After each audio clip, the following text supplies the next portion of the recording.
The translator crackled in Captain Marissa Chen's ear as the Veltharian queen rose from her crystalline throne. Around them, 7 of the queen's personal guards snapped into formation, their triple-jointed arms bringing plasma lances to chest level. Marissa didn't move. She'd learned in her 2 years of diplomatic service that sudden movements got you killed. Especially here, in the throne chamber of a species whose emotion-sensing antennae could detect fear from 30 meters away. "You dare bring an unmarked artifact into our sacred hall?"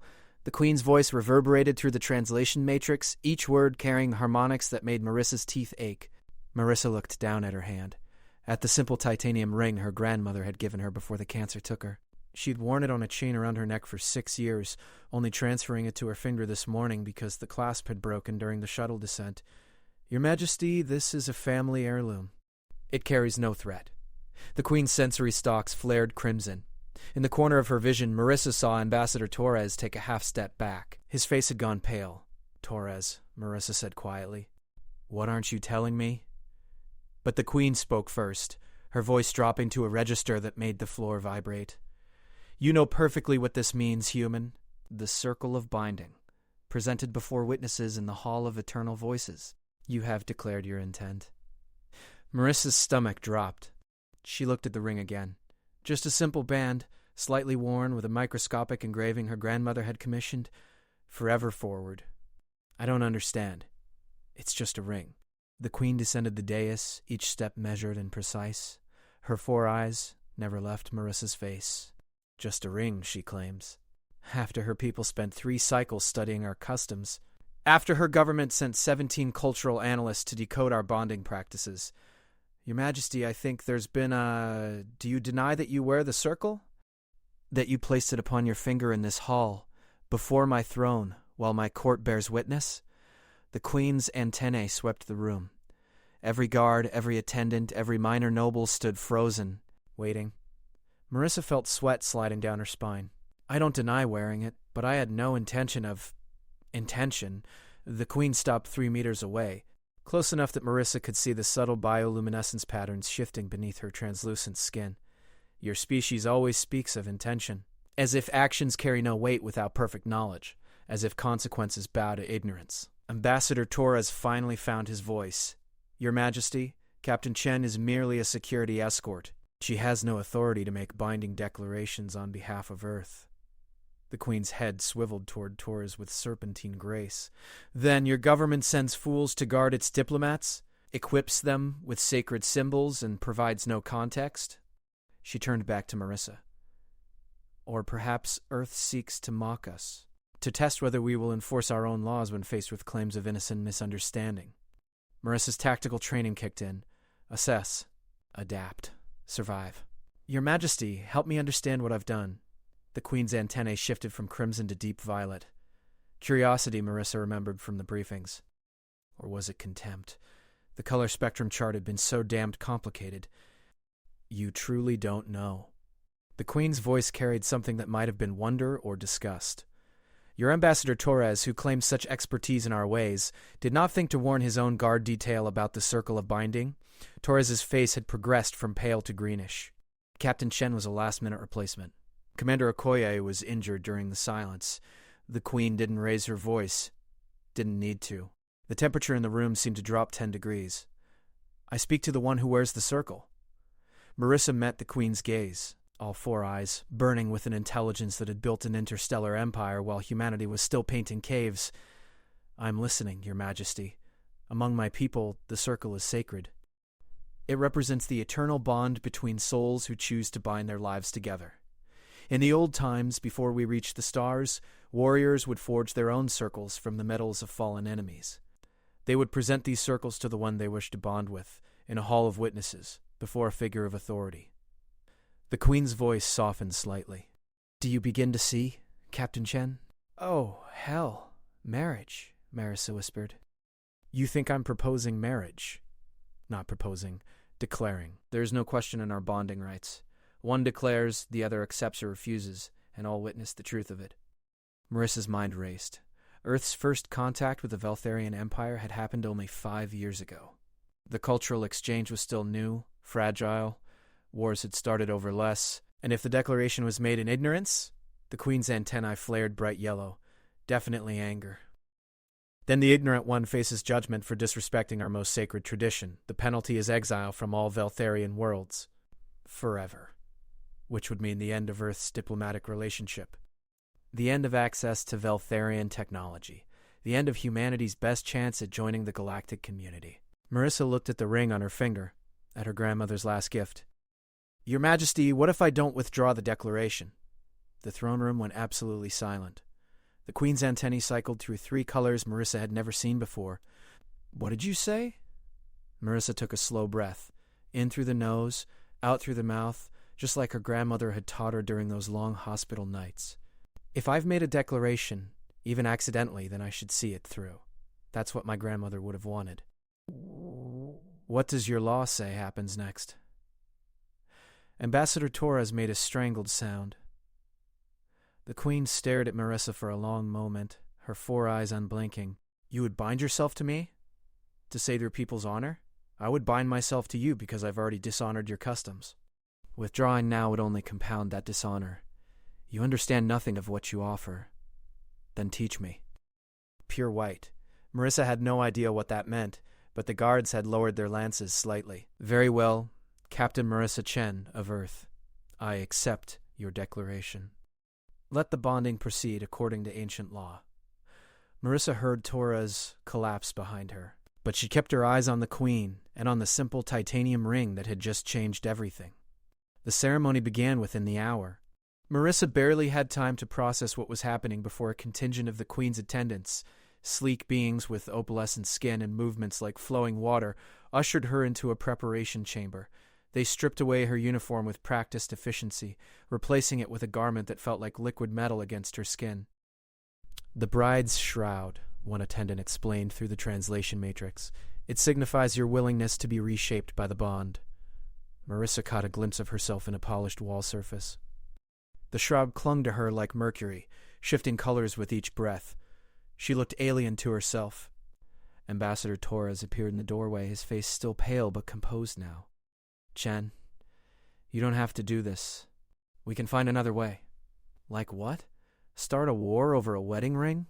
The military is prepared to fight and die because I didn't read the cultural brief thoroughly enough? Marissa shook her head. No, this is my mistake. I'll own it.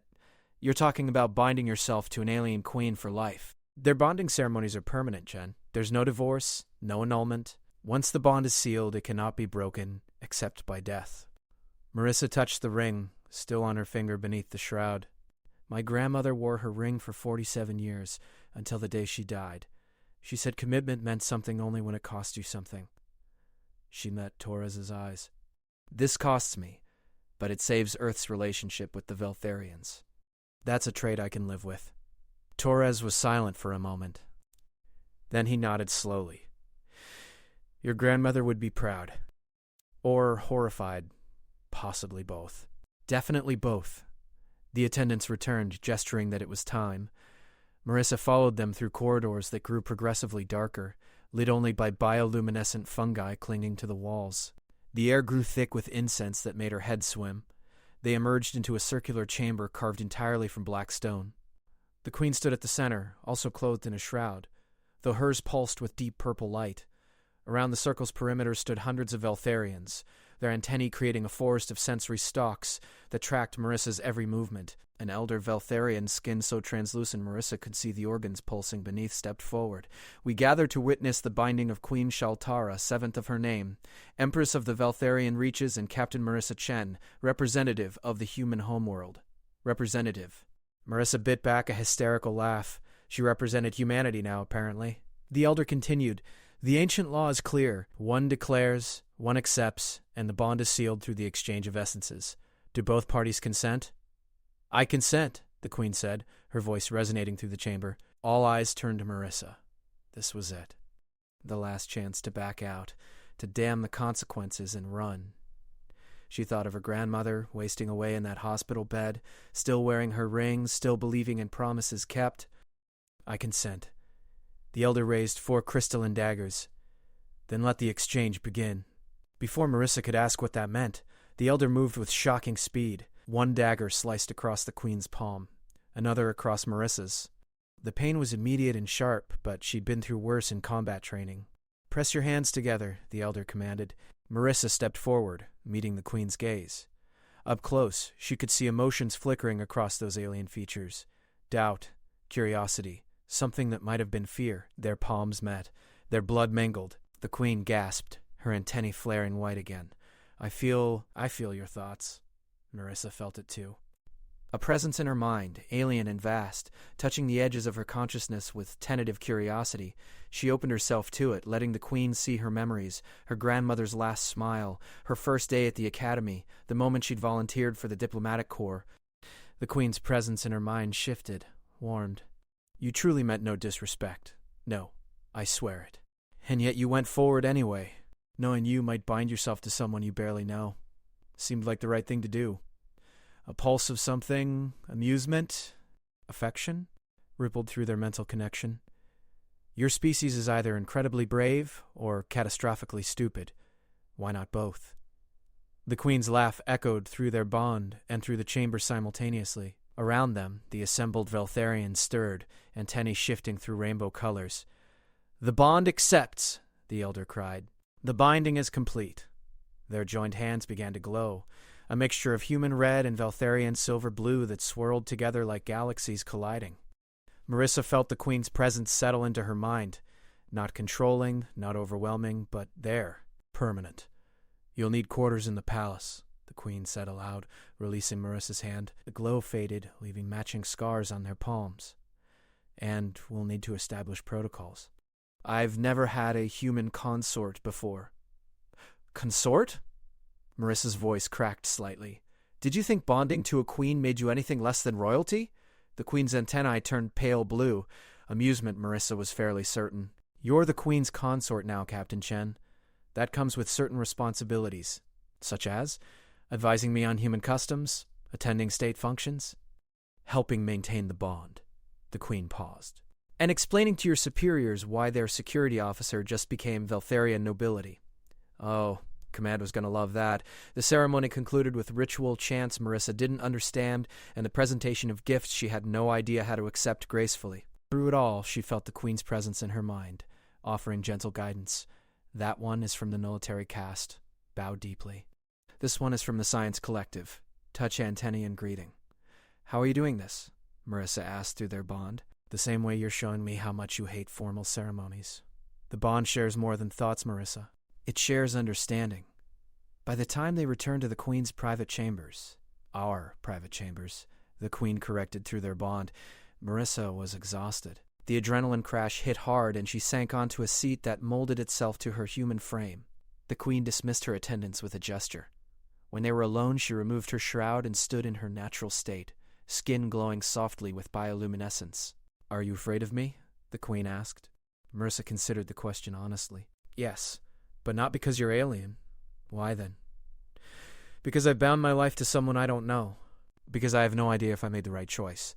Because my grandmother always said marriage was hard enough when you spoke the same language and understood the same customs." She met the Queen's eyes. "We're starting from scratch, Your Majesty. Shaltara." "What?" "My name." "Use it." The Queen settled onto a throne-like seat across from Marissa. "And for what it's worth, I'm afraid too. I've ruled the Veltharian Empire for 30 cycles, negotiated with 100 species, commanded fleets that span star systems. But I've never been bonded before." "Never?" "Bonding is rare among royalty. It requires vulnerability. Trust. The willingness to let another see you as you truly are."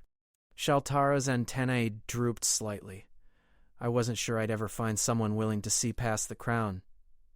"You realize I only proposed by accident, right?" "Oh, I'm well aware. But you stayed anyway. You chose to see it through, even when it would have been easier to run." The Queen's antenna lifted, turning pale gold. "That says more about your character than any deliberate courtship could have." They sat in silence for a moment, two beings from different worlds, bound by an accident and a choice. "So what happens now?" Marissa asked. "Now you learn what it means to be bonded to a queen. And I learned what it means to be bonded to a human who wears her grandmother's ring." Marissa looked down at the titanium band still on her finger. Through their bond, she felt Shaltara's curiosity about it. She was extraordinary. Marissa said quietly. My grandmother. She married my grandfather when she was 19, against her family's wishes. They said he was too poor, too uneducated, not good enough for her. But she loved him, so she chose him anyway. What happened to him? He died in an industrial accident when I was 12. She never remarried. Said she'd made her choice and wore her ring until the day she died. Marissa twisted the ring on her finger. She gave this to me in the hospital, 2 days before the end. Said I'd know when to pass it on. And you think she meant for you to accidentally propose to an alien queen with it? Marissa laughed, surprised by the warmth in Shaltara's mental tone. Honestly, she probably would have loved the story. She always said life was more interesting when you didn't plan everything. Then she and I would have gotten along well. Over the following days, Marissa learned what it meant to be the Queen's consort. She attended council meetings where she understood nothing but felt Shaltara's thoughts guiding her. She stood beside the throne during audiences, learning to read the subtle shifts in antennae colors that signaled approval, displeasure, or deeper emotions. And slowly, carefully, they learned each other. Marissa discovered that Shaltara loved music, complex harmonies that humans couldn't hear without technological assistance, but that she could feel through their bond. That the Queen often went sleepless during treaty negotiations, worrying about each word's implications for her people. That she carried scars from an assassination attempt 3 cycles ago, and still felt phantom pain when the weather shifted. In return, Shaltara learned about human coffee, which she found fascinating but undrinkable. About Marissa's fear of disappointing the people who'd trained her. About the recurring dream of her grandmother's hospital room that still woke her in the night. You think you failed her, Shaltara observed one evening, her presence gentle in Marissa's mind. They were in the palace gardens, surrounded by plants that bloomed only in darkness, releasing perfumes that made Marissa's eyes water. I wasn't there when she died. I was off-world, training for the diplomatic corps. By the time I got the message, she'd been gone for 2 days. And you think being present would have changed something? I think she deserved to have someone holding her hand. Instead, she died alone. Shaltara's 4 hands reached out, taking both of Marissa's. She wasn't alone. She carried your love with her, the same way you carry her ring. Physical presence is a comfort, yes, but it's not the only thing that matters. How can you know that? Because I feel your love for her through our bond. It's so strong, Marissa. So pure. That kind of love doesn't die with distance or time. Marissa felt tears sliding down her face. I miss her. I know. Shaltara pulled her close, an embrace that should have felt alien but somehow didn't. Through their bond, Marissa felt the Queen's own grief. For a mother lost to plague, for advisors fallen in battle, for the weight of decisions that cost lives. They held each other in the darkness, 2 beings learning that grief and love transcended species. The first real test came during a trade negotiation with the Kreshari Collective. Ambassador Torres briefed Marissa beforehand, his expression grave. The Kreshari respects strength above all else. They're going to test you, try to find weaknesses. If they sense uncertainty, they'll exploit it. What do they want? Exclusive mining rights to the outer reaches. Shaltara has refused for 3 cycles, but they keep pushing. Marissa stood beside the throne during the audience, trying to project calm confidence. The Kreshari ambassador was massive, easily 3 meters tall, with scales that gleamed like polished obsidian. Queen Shaltara, the Kreshari ambassador rumbled. We notice you've acquired a new pet.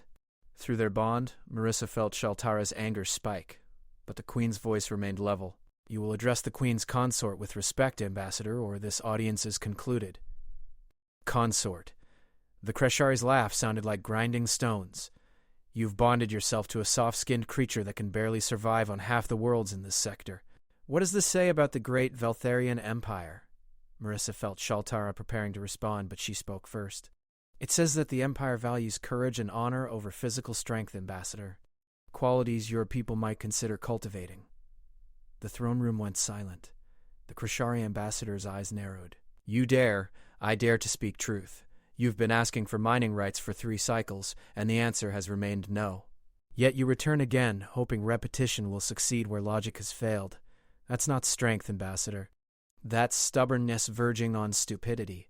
She felt Shaltara's surprise through their bond, along with something that might have been pride. The Kreshari ambassador took a step forward. The guards tensed. But Marissa held her ground. You think yourself wise, little human? I think I'm bonded to someone who understands that the outer reaches are home to 17 endangered species that would be destroyed by industrial mining. I think I'm bonded to someone who values her people's future over short-term profit. Marissa met the ambassador's gaze.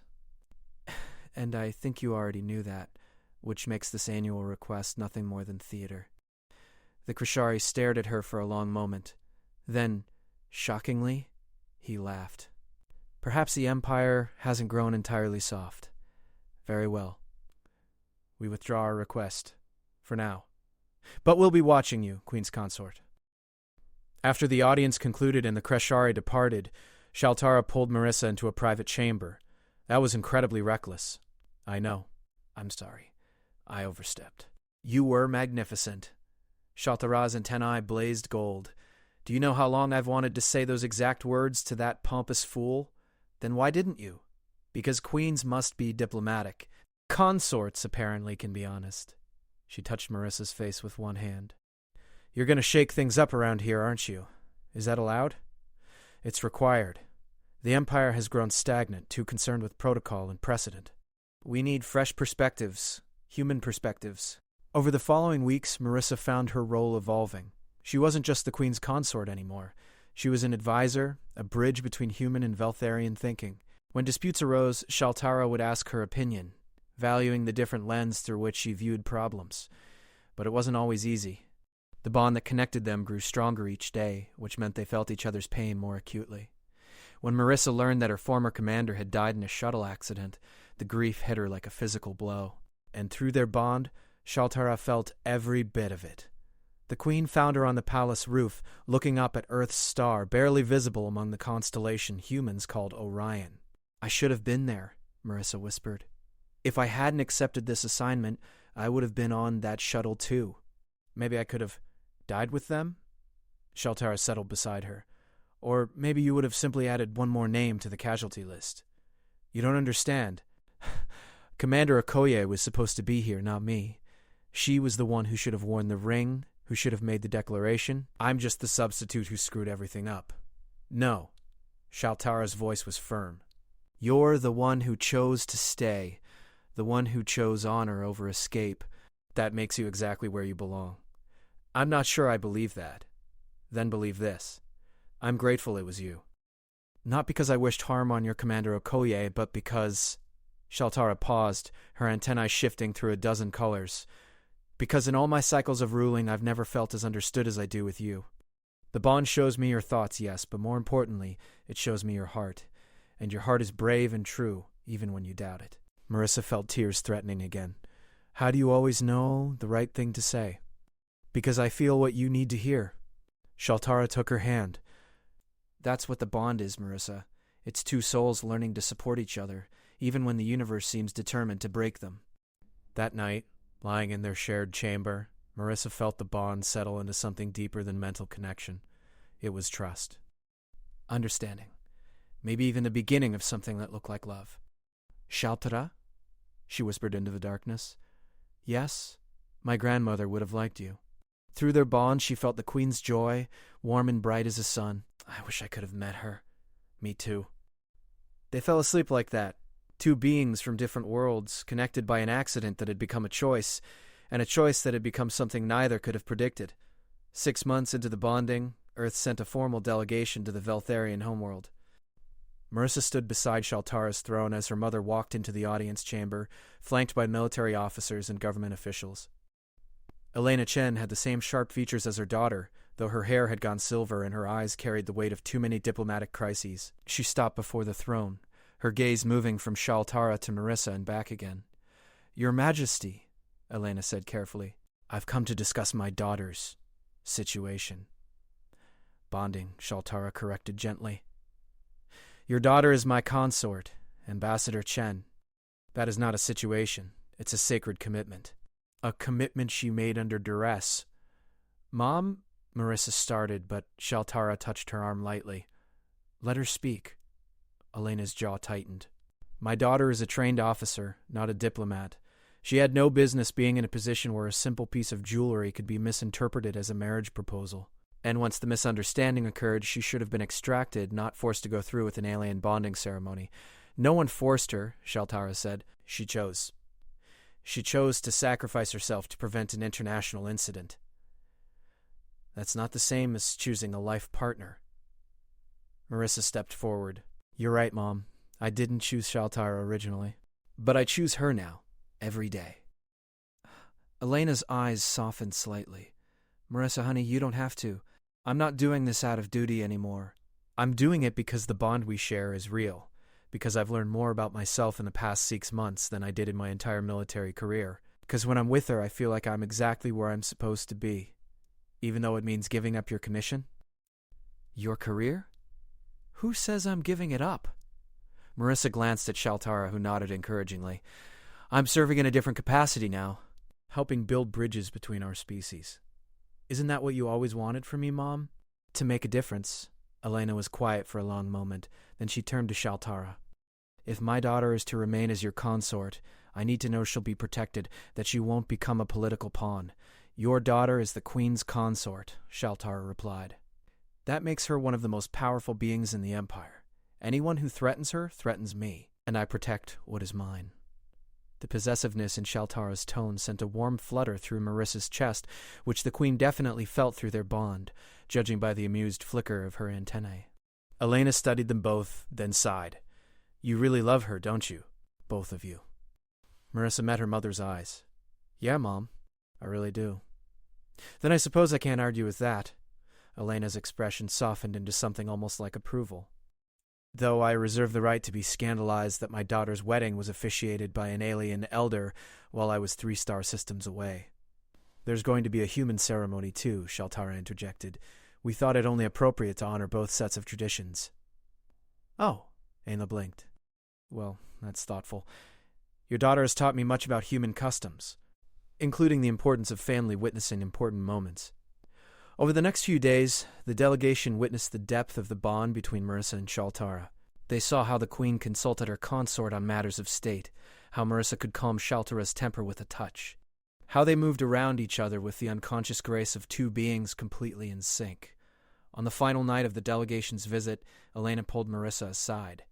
Your grandmother would be proud, you know. You think? She always said you'd do something extraordinary. I just never imagined it would involve accidentally proposing to an alien queen with her ring. Marissa laughed. Makes for a good story, at least. The best stories usually start with accidents. Elena squeezed her daughter's hand. Be happy, Marissa. That's all she would have wanted for you. I am, Mom, I really am. The human ceremony took place 3 months later on Earth, with Shaltara wearing the dress that human designers had spent weeks creating, something that would accommodate her different physiology while still honoring human wedding traditions. She looked stunning, her bioluminescence glowing softly beneath ivory fabric. Marissa wore her dress uniform, with her grandmother's ring prominent on her hand. They exchanged vows in both languages, English and Veltharian, with translations running for the assembled crowd that included humans and aliens alike. When the officiant pronounced them bonded in both traditions, the crowd erupted in cheers. At the reception, Shaltara stood beside Marissa, meeting cousins and aunts and uncles and family friends, her antennae shifting through colors as she processed the overwhelming amount of social interaction. Your species is very enthusiastic, she observed through their bond. Too much? It's lovely. I've never experienced this kind of familial warmth. What are Veltharian family gatherings like? Formal, ritualized, important but distant. Shaltara watched Marissa's young cousin demonstrating some kind of dance move. This is chaos, but it's joyful chaos. Welcome to humanity. They danced, awkwardly, given their different physiologies, but neither cared. They cut a cake that had been specially formulated so both species could eat it. They listened to toasts from Marissa's old academy friends, from Ambassador Torres, from Elena, who cried through her entire speech, and when the celebration finally ended and they retired to the hotel suite that had been prepared for them, Marissa felt something settle in her chest, a sense of rightness, of home. Thank you, she said to Shaltara. For what? For accepting my accidental proposal, for teaching me what the bond means, for being patient while I figured out that this wasn't a sacrifice, it was a gift. Shaltara cupped Marissa's face with 2 of her hands. The gift is mutual, my love. You've shown me that strength comes in many forms. That vulnerability isn't weakness, that sometimes the best things in life start with accidents. They kissed, a gesture Shaltara had learned was important to humans, though Veltharians typically bonded through antennae contact. She'd gotten quite good at it. "I love you," Marissa whispered against her lips. "And I love you. My accidental consort. My chosen partner." They fell asleep wrapped around each other, the bond humming contentedly between them. Two souls who'd found each other through mistake and choice, and the simple power of saying yes. Marissa's grandmother's ring glinted on her finger, catching the moonlight streaming through the window. "Forever forward," the inscription read. And for the first time since her grandmother's death, Marissa understood what that really meant. Not just moving on from loss, but moving towards something new. Something unexpected, something worth every stumble along the way. In her dream, she saw her grandmother smiling, nodding approval at the extraordinary life her simple ring had helped create. And when Marissa woke the next morning with Shaltara's bioluminescence painting soft patterns on the ceiling above them, she touched the ring and smiled. "Thank you, Grandma," she whispered. "You're right. I knew when to pass it on. I just did it in the weirdest possible way." Through their bond, she felt Shaltara stirring, consciousness rising like the sun. "Good morning, my love." Good morning. And it was. It really, truly was.